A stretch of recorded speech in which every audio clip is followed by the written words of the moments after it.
hoje eu vim aqui conversar um pouquinho com você sobre a questão do sofrimento em peixes. E quando a gente pensa em sofrimento de peixes, ou em sofrimento de qualquer outro animal, eu imagino que uma das primeiras coisas que vem à sua cabeça é: será que esse animal, será que o peixe sente dor? Dor é algo que está muito relacionado na nossa cabeça com a questão do sofrimento. E se o peixe sente dor, como será que isso acontece? Como será que é esse processo? E como será que a gente sabe que ele realmente sente dor?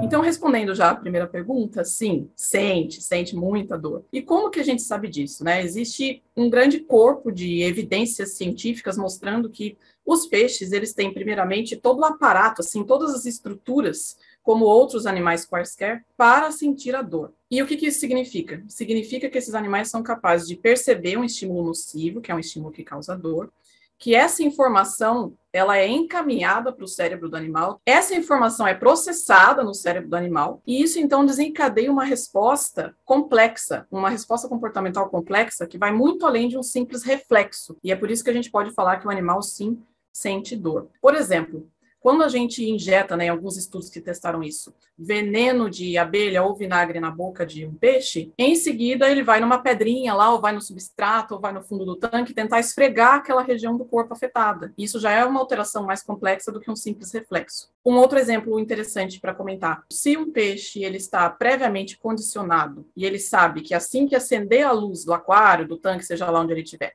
ele vai receber o alimento, e ele recebe, então, um estímulo nocivo que causa dor, ele para de responder a isso. Ele não vai mais buscar esse alimento quando essa luz acende. Isso também é uma alteração comportamental complexa. Mas será que é só dor que importa? Quando a gente fala em sofrimento, sofrimento vai muito além de dor. Frustração causa sofrimento, ansiedade causa sofrimento, estresse causa sofrimento, e os peixes sim são capazes de muitas dessas emoções, se é que não são capazes de todas. Tem espécies de peixes que são utilizadas inclusive como modelos experimentais em estudos de ansiedade para testar, por exemplo, novas drogas ansiolíticas, né, drogas para reduzir a ansiedade. Então sim, peixe sente ansiedade. Peixe sente medo? Sim, existem testes que são utilizados em que você insere um objeto novo no aquário e avalia o quanto aquele animal, quanto aquele peixe se aproxima ou não daquele objeto. E tem peixes que são, entre aspas, mais medrosos e não se aproximam tanto daquele objeto. E uma vez que a gente enxerga que esses animais, sim, são animais que sofrem, é interessante a gente refletir, então, na forma que a gente lida com eles, no uso que a gente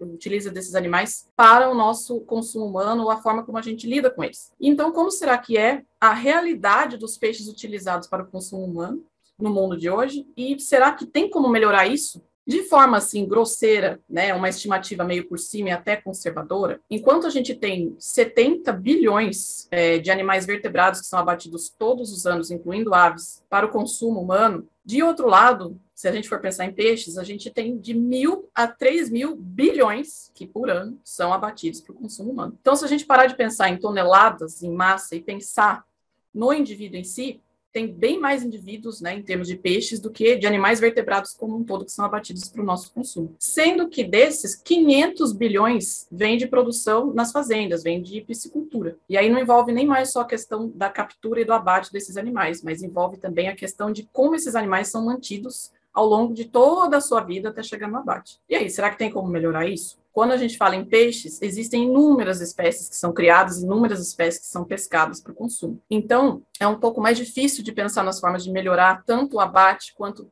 na questão de melhorar a qualidade de vida desses animais no sistema de produção. Porque a gente tem que pensar na espécie que nós estamos trabalhando, né? E não no peixe em si. Mas é claro que tem como melhorar e tem como melhorar muito. Basta a gente ter alguns conhecimentos mais básicos da biologia, das necessidades naturais, dos comportamentos naturais dessas espécies com as quais nós estamos tratando. E uma forma de melhorar muito as condições desses animais em cativeiro, muitas vezes é com coisas muito simples. Por exemplo, imagine que uma espécie de peixe em vida livre utiliza substrato como areia ou cascalho para se alimentar, para buscar o seu alimento ou para se reproduzir. E imagina que ele não tem isso em cativeiro. Para se alimentar, ele ainda pode conseguir se alimentar da ração que é oferecida, mas na reprodução, se você não dá o substrato para esse animal se reproduzir, isso pode até impedir, aí já vai além até da questão só de melhorar a condição dele, mas impedir o processo reprodutivo do animal. E fornecer substrato nem sempre é uma coisa tão difícil. Então, tornar o ambiente mais complexo do que ele é normalmente, que normalmente um ambiente de cativeiro, né, num sistema de produção, principalmente um ambiente mais monótono, que não tem muito estímulo, não tem substrato, não tem planta, não tem estruturas em que os animais podem se abrigar ou se esconder. Muitas vezes isso já é suficiente para melhorar muita coisa. A mensagem final que eu gostaria de deixar é que é sempre muito importante a gente levar em consideração a biologia da espécie em questão, as necessidades naturais da espécie em questão, para melhorar suas condições em cativeiro.